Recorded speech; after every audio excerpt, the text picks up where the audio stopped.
नमस्कार साथियों, स्वागत है आप सभी का ताप्ती दर्शन न्यूज़ चैनल में। और आज हम आ चुके हैं एक ऐसे रोचक कहानी को जानने के लिए। बैतूल की इस पावन धरा पर संगम रचते हुए श्रद्धा और साहस का हम जानने वाले हैं कहानी महेश चंद्र रावत और ममता रावत जी की, जो कि बाइक से 5,000 किलोमीटर, फिर 4,000 किलोमीटर और अब कुछ दिनों में 15,000 किलोमीटर का सफ़र तय करने वाले हैं। यह सफ़र होगा धार्मिक स्थानों का, और उन्हीं को जानने के लिए कैसे ये प्रेरणा मिली, कैसे उन्होंने तय किया और क्या विचार थे जो उनको यहाँ तक लेकर आए, और आज बाइक में दोनों पति पत्नी इस सफ़र को कर रहे हैं। स्वागत है आप दोनों का, महेश जी और ममता जी। सबसे पहले तो हम यही जानना चाहेंगे कि एक विचार की बात होती है, वो भी इस तरह की कि दोनों बाइक के माध्यम से अनेक जो हमारे धार्मिक स्थान हैं, सोमनाथ कहें, बद्रीनाथ कहें, केदारनाथ, इन जगहों पे आपने जाने का जो फैसला लिया वो कैसे आया और क्या आपको प्रेरणा मिली? हिंदू धर्म के अनुसार पति पत्नी ही तीर्थ यात्रा करते हैं, और पति पत्नी को करना है तीर्थ यात्रा तो साथ में जाना ही पड़ेगा। तो काफ़ी दिनों लग गए कि मुझे जाना है तो कुछ साथ मिल जाए तो कार से या जीप से चले जाएंगे। लेकिन कुछ दिन वेट करने के बाद भी एक मत नहीं हो पा रहे थे, अलग अलग मत हो रहे थे लोगों के। कोई बोल रहा था अभी चलेंगे, किसी की कोई प्रॉब्लम, किसी की कोई प्रॉब्लम। तो हम दोनों ने सोचा क्यों ना मोटरसाइकिल से चलते हैं, जितना हो जाएगा प्रयास करके देखते हैं। यदि संभव हुआ तो कर लेंगे, नहीं होगा तो नहीं करेंगे। लेकिन प्रभु इच्छा से और कृपा उनकी रही कि मेरा पहला प्रयास जो रहा उत्तराखंड चारधाम यात्रा का, वो सफल रहा और बहुत अच्छे से मैंने यात्रा की बिना किसी परेशानी के। पहली बार यात्रा सफल हुई आपकी तो लोग ये भी कह सकते हैं कि चलो पहली जोश है। फिर आपने दूसरी यात्रा भी की सोमनाथ की, उसके बारे में थोड़ा बताइए, कैसे फिर अगला मोटिवेशन मिला आपको? दूसरा इस हिसाब से रहा कि ताप्ती मैया का जल हम यहाँ पे रोज़ ग्रहण कर ही रहे हैं, और खेतों में भी, बैतूल में भी, सब जगह ताप्ती जल का उपयोग हो रहा है। और हमारा मतलब बचपन से मैं देख रहा हूँ कि पापा जी भी ताप्ती का जल पीते हैं रोज़। तो इसमें क्या हुआ कि हम प्रति सप्ताह ताप्ती जी में स्नान करते हैं और वहाँ का जल लेके आते हैं, और वही जल पापा जी हमारे यहाँ पीते हैं। तो उससे ये हुआ कि एक श्रद्धा उसमें रही थी मेरी।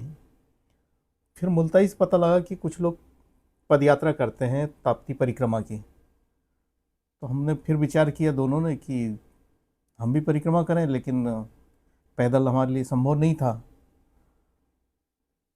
तो फिर हमने कहा क्यों ना फिर बाइक से की जाए। पता किया तो पहले किसी ने की नहीं थी। फिर पैदल जो यात्रा करते हैं उनसे संपर्क किया और उनसे पूरे मार्ग की जानकारी ली। तो उन्होंने जो मार्ग बताया बिल्कुल ताप्ती जी के किनारे किनारे, वो संभव नहीं था।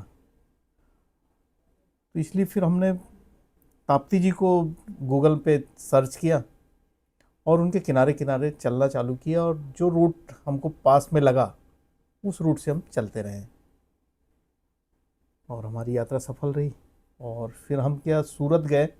सूरत में फिर हमने विचार किया कि क्यों न यहाँ यात्रा को स्थगित किया, थोड़े दिन के लिए रोका जाए, और यहाँ से पास में सोमनाथ है और द्वारिका है, तो उसकी भी यात्रा कर ली जाते साथ में।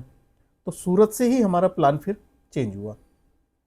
तो हम वहाँ से फिर सूरत से एक वो चलती है फेरी, जहाज़ चलता है, जिससे हम भावनगर पहुँच गए।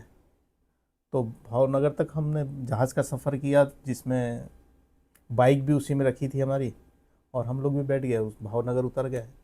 वहाँ से सोमनाथ जी और द्वारका जी के दर्शन करके फिर अहमदाबाद होते हुए वापस सूरत आए, और सूरत आके फिर से हमने ताप्ती जी के दाहिनी ओर से मुल्ताई के लिए यात्रा प्रारंभ की। जी, अब मैं थोड़ा-सा ममता जी से भी जानना चाहूँगा कि अ, उन्होंने तो जो फैसला लिया, फिर पहली बार जब आपने यह सुना, प्रस्ताव आपके सामने रखा गया, तो क्या प्रतिक्रिया थी आपकी? बहुत अच्छा लगा। अच्छा, अकेले जा रहे थे तो मैंने सोचा कि अब साथ में कोई नहीं है, साथ में जाना है ज़रूरी है और साथ साथ चलना भी है हम दोनों को। तो पहली यात्रा जो आपकी रही थी उसके बारे में थोड़ा बताइए, कैसा आपका वहाँ एक्सपीरियंस था?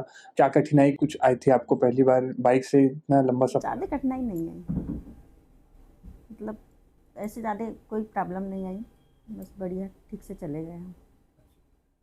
तो जैसे ऐसी थोड़ी बहुत तो आती है, हाँ, हाँ। वो तो फिर बाहर निकलते हैं तो कठिनाई आती है थोड़ी बहुत। और बाइक से जाना एक बड़ी साहस की बात होती जी। है, और वो भी इस उम्र में, तो काबिल तारीफ़ तो है ही है। थोड़ा-सा हम ये जानना चाहेंगे कि जैसे रुकने की जो बात होती है, रुकने खाने की, वो किस तरह से उसका पैटर्न होता है? क्या आप लोगों की तैयारी रहती है उसको लेके? सब साथ में रहता है अच्छा, बनाने का। जी, अच्छा, चूल्हा है, गैस चूल्हा है छोटा, अच्छा। सिलेंडर और कुकर ले जाते हैं, ज़्यादातर खिचड़ी बनाते हैं। सब्जी खरीद लेते हैं, हाँ, दाल चावल पास में रहता है, ख़त्म हो जाते तो फिर खरीद लेते हैं। जी। बहुत बढ़िया।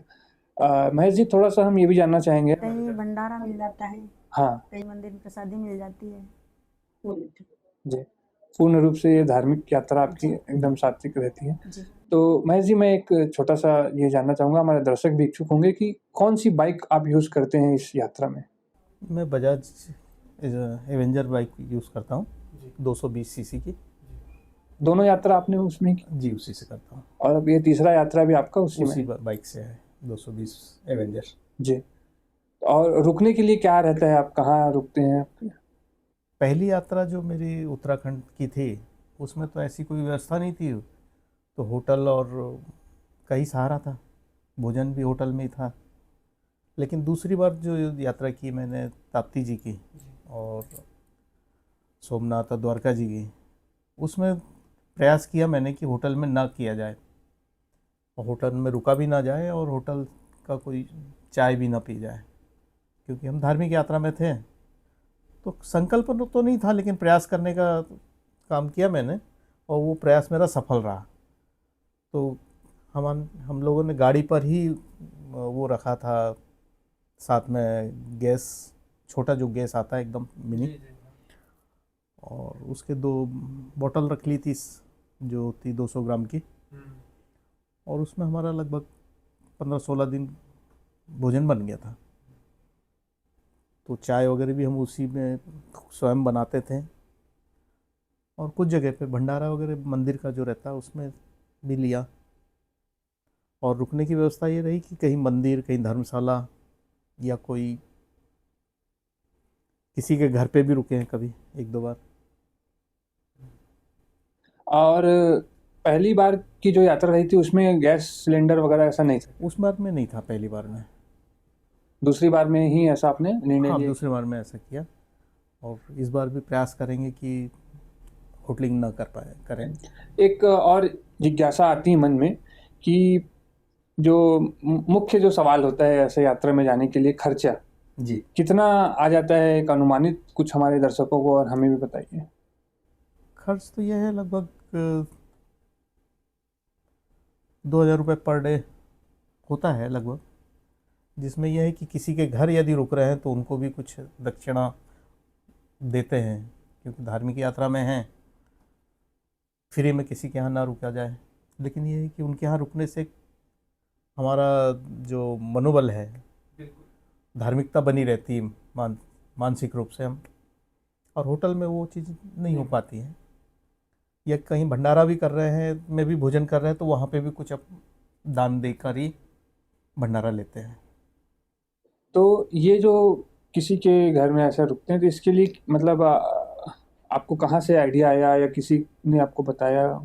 जैसे कोई हमारा दर्शक भी अगर ऐसा करना चाहे तो कैसे वो उसको ये इनिशिएट तो कर मन सकते? में आया था कि होटलिंग नहीं करेंगे, वैसे साथ में टेंट भी रखते हैं हम लोग, 2 लोगों का एक 4x6 का टेंट है हमारे पास, वो भी साथ में लेके चलते हैं। लेकिन अभी तक एक ही बार उपयोग किया उसका। अब जनरली क्या होता है, किसी भी गांव में जाते हैं, कोई भी मंदिर के पास जैसे ही रुकते हैं तो वहाँ व्यवस्था हो जाती है तत्काल, कि भी या तो मंदिर में व्यवस्था हो जाती है, या मंदिर के आसपास कोई घर में व्यवस्था हो जाती है। अब ममता जी से मैं जानना चाहूँगा कि ये जो अभी कुछ दिनों में आप अगला आप लोगों की यात्रा जाने वाली है, तीसरी यात्रा, उसके बारे में थोड़ा बताइए, कहाँ कहाँ आप लोग जा रहे हैं?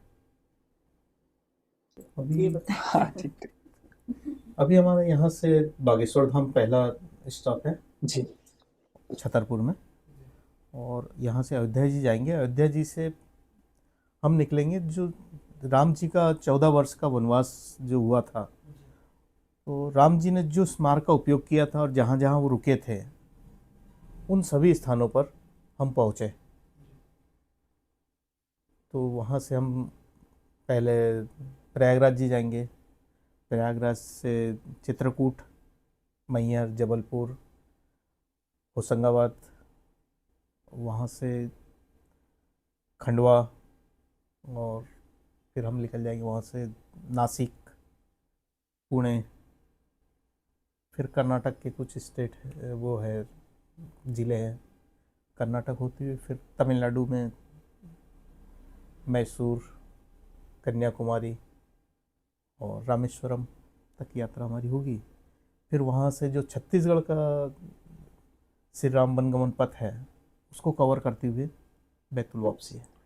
देखा जाए तो बहुत लंबा यात्रा होने वाला है इस बार आपका। अभी एकदम सटीक तो नहीं बता सकता कितने किलोमीटर होगा, लेकिन एक अनुमान लगाया है अलग अलग स्थानों का कैलकुलेशन करके, तो लगभग 15,000 किलोमीटर वो हो रहा है। हो सकता है कुछ 15,000 से कम भी हो, ज़्यादा भी हो थोड़ा सकता है। ज़्यादा भी हो सकता है। और फिर क्या, जब चलते हैं तो मार्ग में जो लोकल लोग मिलते हैं, वो भी बताते हैं कि हमारे यहाँ आप थोड़ा सा 10 किलोमीटर इधर चले जाइए तो कुछ प्रसिद्ध स्थान है, तो हम उसको भी कवर कर लेते हैं, क्योंकि अब उतनी दूर गए हैं और वहाँ लोकल बताएं तो वो बता रहे हैं, तो उसको भी दर्शन कर लेते हैं। तो इस प्रकार से थोड़ा बहुत कम ज़्यादा हो जाती है दूरी। या फिर कुछ लोग बोलते हैं कि यार हमको जहाँ जाना था वहाँ जाने की रास्ता नहीं है, वहाँ कुछ प्रॉब्लम आ रही है, या वहाँ का रोड बंद है इस समय जब हम गए, तो वो वहाँ नहीं जाके तो वो दूरी कम हो जाती है। तो जैसे ही अभी आपने ये सब जगहों को चयन किया, यहाँ यहाँ हमको जाना है, ये स्वयं आप करते हैं कि परिवार के सदस्य मिल के आप? जी, पिताजी हमारे वो रामचरितमानस के प्रेमी हैं, तो वो पूरी सहायता वो करते हैं। और भी लोग हैं समाज के मित्र मंडली में हैं, सभी लोग मेहनत करते हैं। काफ़ी दिनों से उन लोगों की मेहनत रहती है इसमें, मेरा अकेले का नहीं रहता है। सभी लोग मेहनत करते हैं, फिर मार्गदर्शन भी करते रहते हैं रास्ते में कि आप वहाँ पहुँचे हैं तो और ये भी देख लो, यहाँ से भी गाइडेंस मिलते रहता है उनके माध्यम से। जी। बहुत बढ़िया। इतनी बड़ी यात्रा है, इतनी लंबी यात्रा है, निसंदेह इसमें एक टीम का होना भी बहुत ज़रूरी है, जी। क्योंकि अकेले कहाँ जाना है क्या, ये भी एक बड़ा फैसला होता है। जी। तो एक हम अंत में और जानना चाहेंगे कि इन यात्राओं को करके जो आपका अनुभव रहा है अब तक का, जी। क्या आपको सीखने समझने मिला है, उसको मुझे व्यक्तिगत और दर्शकों को भी थोड़ा बताइए। यात्रा तो लंबी हो या छोटी हो, उससे कोई बहुत अंतर नहीं पड़ता है। जैसे हम 100 किलोमीटर चले या लोकल में भी चले तो थक जाते हैं, और यहाँ पे हम 300-400 किलोमीटर चलते हैं, लेकिन दूसरे दिन फिर 400 किलोमीटर चलने के लिए तैयार रहते हैं। तो मानसिकता जो है वो बनी रहनी चाहिए। और दूसरा, जब रोड पे चलते हैं तो रोड की जो ट्रैफिक का नियम है, यातायात के नियम है, उनको फॉलो करना बहुत ज़रूरी है। उनकी मर्यादा जो बनी है वो बनी रहे, कि हमारा जो लेन है उसी पे चलें, हेलमेट हमेशा पहने।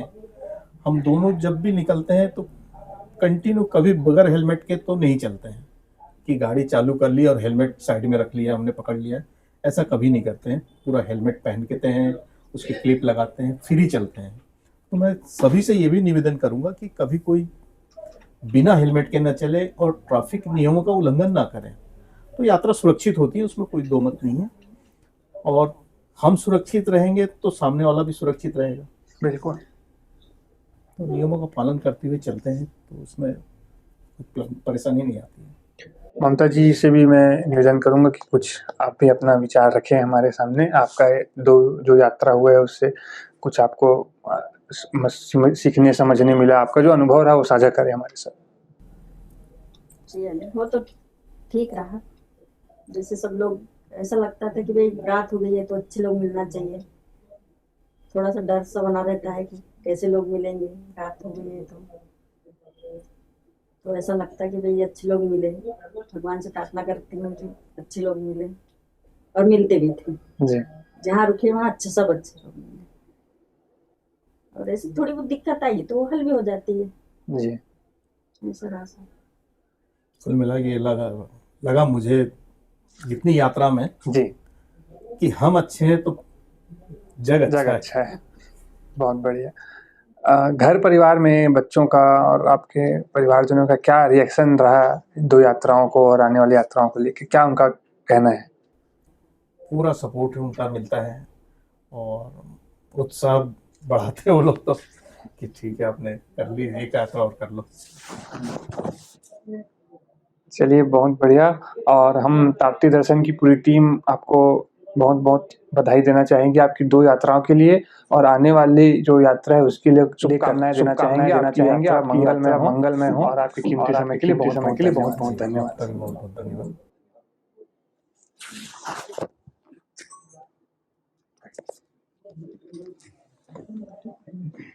पप्पी चाचा को बुला, फोटो ले लो। हाँ, एक थंबनेल के लिए